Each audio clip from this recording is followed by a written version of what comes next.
Over to you. Okay. Thank you. To talk to you about GraalVM native image, our approach to have fast initialization of Java applications. You might notice I changed the title of my presentation compared to the title of the paper. Don't worry, I'm still talking about the same technology. Just the paper, of course, is, as every paper, quite abstract and just presents the research in a VM-independent and language-independent fashion. But for the talk, I really want to focus on what we have implemented so that the talk is as concrete as possible. I'm Christian Wimmer. I'm working for Oracle Labs, the research organization of Oracle. And the GraalVM project is now also an official Oracle product, so I have to show you that slide. But you might expect that I'm not announcing a new product here. I'm just talking about our research results. So what is the core of our research? We want to make sure that languages and virtual machine implementations are ready for the cloud and for the microservice era, which means there are different metrics that are important compared to something like 10, 15 years ago, especially when you look at languages like Java. So until a few years ago, the only thing that really got reported when you had papers and benchmark results was peak performance. It's like you were very happy when you had a paper and you could report a 5-10% speed up and peak performance, and it didn't really matter at which expense it came. So it's like, oh, I can get more peak performance by increasing my heap size, or by doing, for example, a better concurrent parallel GC algorithm, and I get an overall speed up, but I use many more CPU resources because I have more concurrent threads. Or I use much more memory because I have much more spare memory that the GC uses. But if we're in the cloud and in the microservice era, then we are now really concerned about startup time, because we want to start up lots of microservices, lots of functions as a service very quickly. So startup time matters. Memory footprint really matters because you pay now per megabyte in the cloud. So it's like you can go to Amazon or to Oracle Cloud and you can either get a VM, a server instance that has 100 megabytes of memory or 200. And if you want 200 megabytes of memory, you pay a lot more than if you want only 100. So instead of having this metric of peak performance, we now have actually a different metric, which is peak requests per megabyte and second. So seconds, that's your traditional metric of peak performance, but megabyte is now also that the heap size really matters. That means if you can get a speed up, but you need twice as much memory, then you actually reduced your requests per megabyte second, because you had a too high expense. And so this peak request per megabyte second and the startup time, that's really the thing that we want to improve. And we want to do that for Java because we want to keep the Java language and the Java ecosystem really vibrant.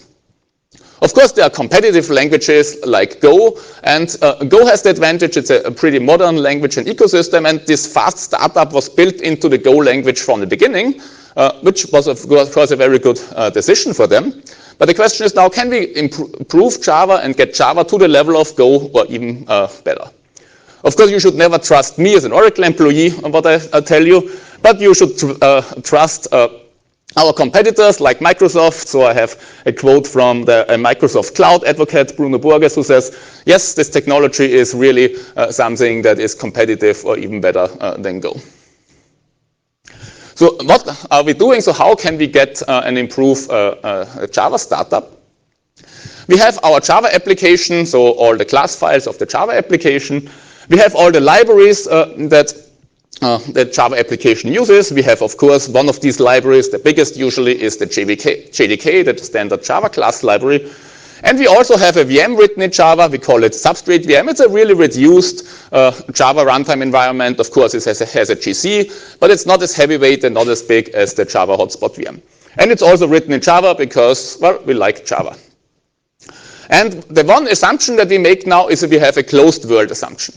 It's like we know all the classes of our application and all the classes of our library. So the one thing that we remove is dynamic class loading at runtime.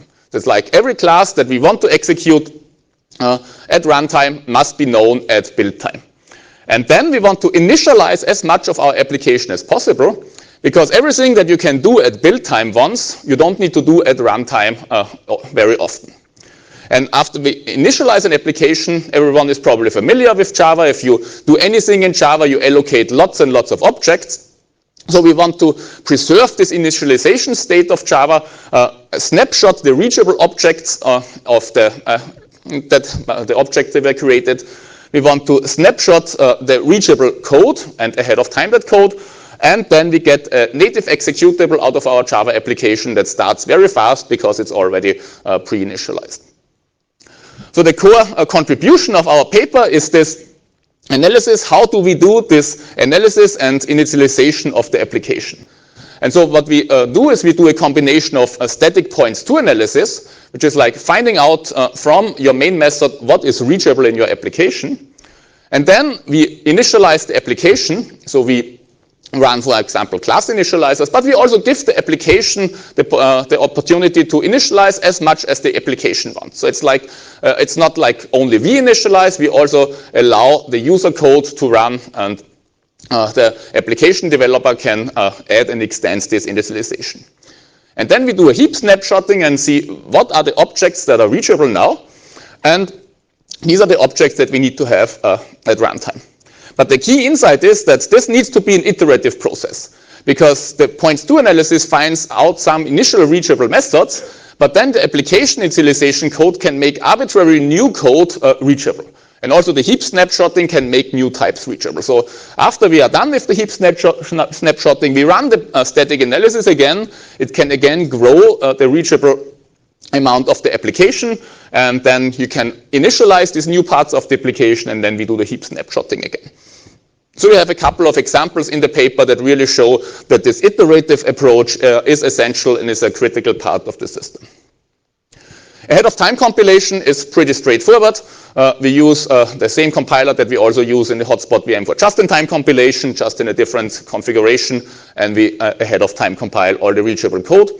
And writing out the reachable objects is also a pretty simple process. Of course, we write out the heap already in the same format that is necessary at runtime, so that at runtime the application starts up, the Java application starts up with just already a Java heap being present, and the garbage collector sees these objects as normal Java objects, so that GC does not really need to distinguish between the objects that come from the image heap and the objects that come that are allocated at runtime. And so this heap snapshot we call image heap, just to distinguish it from the runtime heap of the runtime allocated objects. And this image heap, it has a lot of similarity if you're familiar with the Jikes RVM or the Maxine VM, so meet the circular research VMs that also had an initial heap, but for Jikes and Maxine this was only used for real VM objects. In our case, we extend this image heap so that also application objects can be in there. And as I said, the application can allocate arbitrary objects there. But of course, there are a lot of standard objects in there. For example, all the Java-lang class objects of all classes that are used are there. In Java, you have enums as heavyweight objects. All these objects are there. So you see, the image heap is usually pretty big because it contains all these objects that you normally would allocate at startup of the hotspot VM, but in our case, they're already there without doing anything. And the really important thing is when we start up the execution, this image heap is mapped into the memory with copy on write mapping from the operating system, which means if we start the same process, the same application multiple times, then you get a lot of copy on write sharing, because actually only a very small fraction of the image heap will actually be modified at runtime. No one really ever modifies Java-lang class objects or enum constants. So all these objects are copy on write shared. So when you start up multiple instances of the same application, then you can start them up with very little additional memory footprint. And I have some evaluation numbers on that. So one of the case studies that we have in the paper is, can we now really run initialization code at build time, and how does it affect the total instruction count when you do that? So of course, when you run on a traditional Java VM, then the only thing that you really do at build time is you compile your Java sources to Java bytecodes, but then everything else happens at runtime. So you load your classes at runtime first, and then you load a configuration file, and then you run your application workload. Of course, that's a very simplified execution model, but when you look at something like a microservice or a function as a service, then that's really what's going on. Because it's like you usually have a configuration file that says, oh, bind this and this service instance to this port, and then your application starts up and reads this configuration file and says, oh yeah, I need to build, to bind this port to this service. And if you pass this configuration file already at build time, then you can build an application that's already specialized to a certain configuration. And if you want to deploy the same application really on a massive scale in the cloud, then of course you do this passing only once at build time versus really thousands, hundreds of thousands of times at runtime. So by default, when you use our native image approach, then all the class loading that always happens at build time. But for loading a configuration file, you need to write your application really in that way. So you need to add a little code to your application to do this loading at build time. But then you can do that, and the configuration file is loaded at build time, and the only thing that happens at runtime is really running your workload. In our case study, it's like a little extended hello world, where instead of just directly calling system out print line for hello world, we do that by loading actually configuration file that loads a service handler, and then the service handler prints hello world, and the instruction count of the normal hello world versus the hello world where the configuration file is already preloaded is exactly the same. So we can really show that we eliminate the whole overhead of loading the configuration file. You get the binary that has exactly the same size as the normal hello world. So all the code even that is necessary for configuration file loading is gone, so that it's not even in the executable. So you get the binary that looks exactly the same as you would do a static hello world, but it has already a dynamic hello world where the configuration file is loaded at build time. For larger examples that we evaluate in the paper, there are actually 3 microservice frameworks out right now for Java. Helidon from Oracle, Micronaut from Object Computing, Quarkus from Red Hat. And I definitely don't want to make a comparison between these 3 frameworks, so don't take this slide as, oh, Helidon is better than Micronaut. That's not the case, because every framework does something a little bit different during startup. Some do more, some do less. But the thing that you should look at is, well, what's the time to start up these things on a normal VM like the Java hotspot VM? It takes 1 to 2 seconds, because first you need to start up the hotspot VM, you need to load all the framework classes, you need to initialize them, and you're in the area of seconds. And with the native image technology, the only thing you really do at runtime is you have already everything pre-compiled. The only thing you do is you start your application, you do your network connection, and you're ready to run. So that's usually in the order of 10 to 30 of milliseconds. Of course, the memory footprint goes down accordingly too. So this whole GraalVM native image technology is part of a larger GraalVM project at Oracle, where we do multiple things, unfortunately under the same name, so the term GraalVM is quite overloaded. So actually, GraalVM is, you can use our compiler as a normal JIT compiler in the Java hotspot VM, so that would be this path. You run Java code on the normal JVM, and you just get better JIT compilation. You can do the ahead of time compilation, native image, that's the part here, where you run Java code as a native image. But also a very interesting part is where we do dynamic language implementation. So we have an implementation of JavaScript, Ruby, Python, and R, all implemented in the same framework, written in Java. And you can now do polyglot programming, mix and match languages, and run them either, of course, on the OpenJDK or as a native image. But of course, for JavaScript, you want to run Node.js, so we also can embed everything into Node.js. And we can run all these languages inside of the Oracle database. So you can do server-side scripting then in JavaScript or Python. So you can really run and configure these languages in various different ways. So that's my standard example about the polyglot programming. So you can write for example, a Node.js application, and you can call from Node.js to Java, and you can call from Node.js, from JavaScript to R to do some plotting and rendering. And actually, it's not really the source code for that application, but you can do the thing that you have a plotting in R, and it's driven by a Node.js server that you can access, and it all works seamlessly together without any copying and boxing overhead. Why am I telling you that? Of course, I want to advertise GraalVM, but it's also in a second case study that we have in the paper is we took our JavaScript implementation and compile it down to such a native image and compared the startup to the V8 JavaScript VM. And interesting thing is we have now a Java VM written on a very high level in Java with much less overhead than doing a highly optimized C++ implementation like V8, so with much less overhead. But we still get something that actually has better startup performance than V8. Why? Because we can initialize all this Java state at image build time, and we get a JavaScript VM that can start a new Java process with about 19 megabyte of memory overhead versus 23 megabyte for the V8 JavaScript VM. But even better, because of this copy on write sharing of the image heap, when you now start multiple JavaScript VMs on the same machine, then the additional memory overhead for each new JavaScript VM, in our case, is only half a megabyte. So you start the second JavaScript VM and you need only 500 kilobyte of additional memory. And that's what it's called the unique set size. So that's really the additional memory, the unique memory per process, versus the resident set size. That's more or less the total memory of a process that includes all these shared parts multiple times. And PSS, the proportional set size, is then more or less just the weighted average. The more VMs you start, the more important the sharing gets, and so the more the PSS goes down towards the unique set size. So you see with this copy and write sharing, this image heap, you can really get a very low footprint JavaScript VM. And these 500 kilobytes are really important because I showed you on some slides earlier, we want to run this JavaScript engine inside of the Oracle database.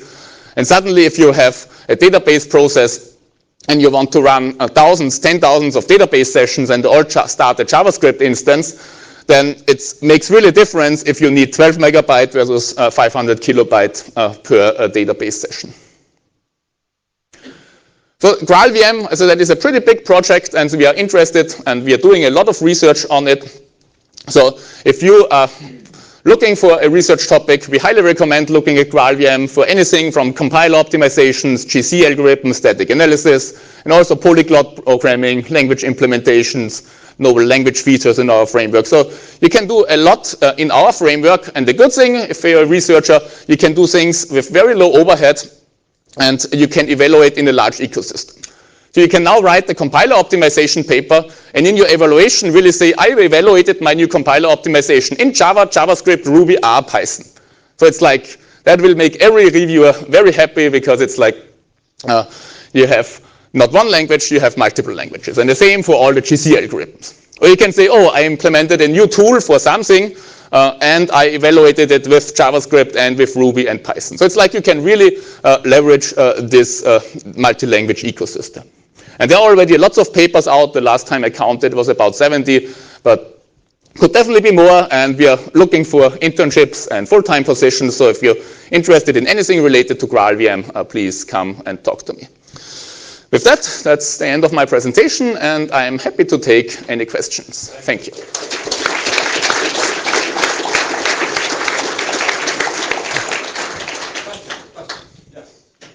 Please come up so we can be efficient about this. Thanks, Christian. I presume that objects in the image heap are treated as immortal. Have you checked to see if any of those objects would actually die in a real garbage collected heap later? You're correct that objects in the image heap are immortal, and a few of them would die because they become unreachable, but we really made the conscious decision of not GCing this part because the copy on write sharing is more important than garbage collecting that.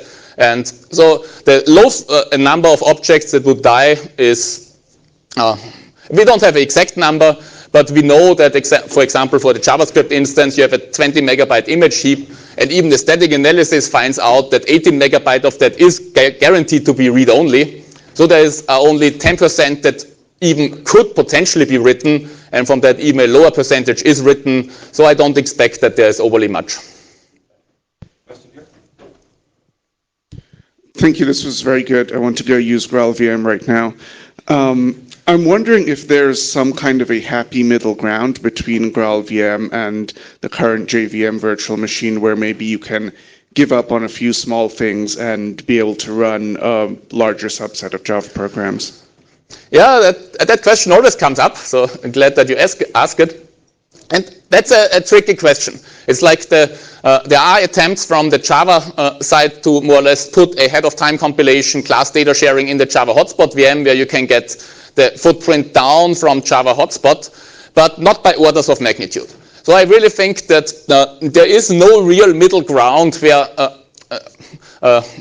it makes sense to have something like you have no restrictions, but you have still a very good startup. So I think this really order of magnitude improvement you only get when you give up the dynamic class loading and when you go to a static analysis and complete a ahead-of-time compilation. Question here? Great work, thank you. I'm trying to understand the semantic assumptions. You said one assumption is you need to have all the classes, so you cannot allow dynamic loading. I wonder if you also have an assumption on the order of initialization of classes not mattering, because sometimes you force initialization instead of letting the application do it in its own order, right? Yeah. So that's another assumption. So yeah, so the Java class initialization is a whole 2-hour talk on its own. But yes, if you do class initialization ahead of time, you cannot do it exactly in the same order as it would happen at runtime because a static analysis can never find out how order would happen. Okay. Similarly, is there a limitation on reflection? If the application uses reflection, so your static analysis cannot catch that, but it's not triggered by the dynamic path, is there a limitation there, or? For reflection, you have to configure at image build time which elements you want to have reachable via reflection. We cannot make everything reachable because that would defeat the closed world assumption.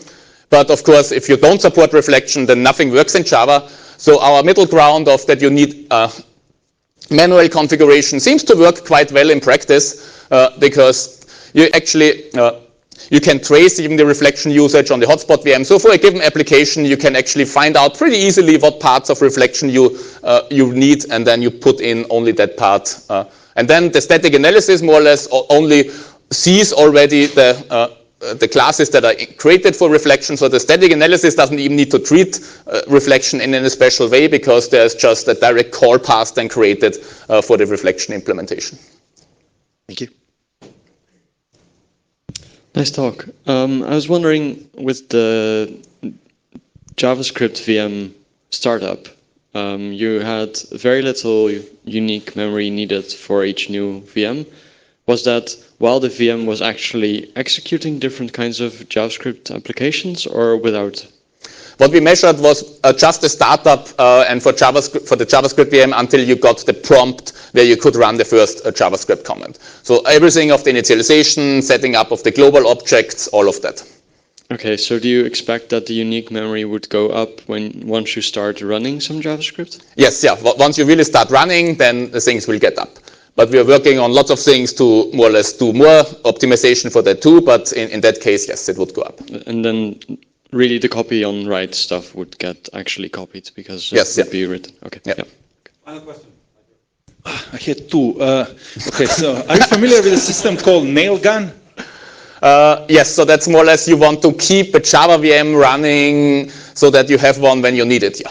Yes, but how would you compare? I mean, it's like it's a very high memory overhead if you keep things running just in case you need it. So it's like because with Nailgun and stuff, it's like you have pre-warmed up stuff. You actually really waste a lot of memory and CPU time ahead of time so that you have things running, and then you can claim a very short startup time, but you pay the cost of that. And if you do cloud hosting, then you really pay extra dollars for that. okay. Okay, the last one was just clarification on Yanis. So for when you do this, the eager class loading, did you find applications that you had to rewrite or to do something special about them? There are a few corner cases where you really need to rewrite your applications, but these are quite esoteric corner cases that involve interfaces and annotations and enums and all of that. But everything else, we can just say, if you don't want to initialize a class at build time, you just do it at runtime, and that solves the problem. Okay, thank you. Thank you. Thank you.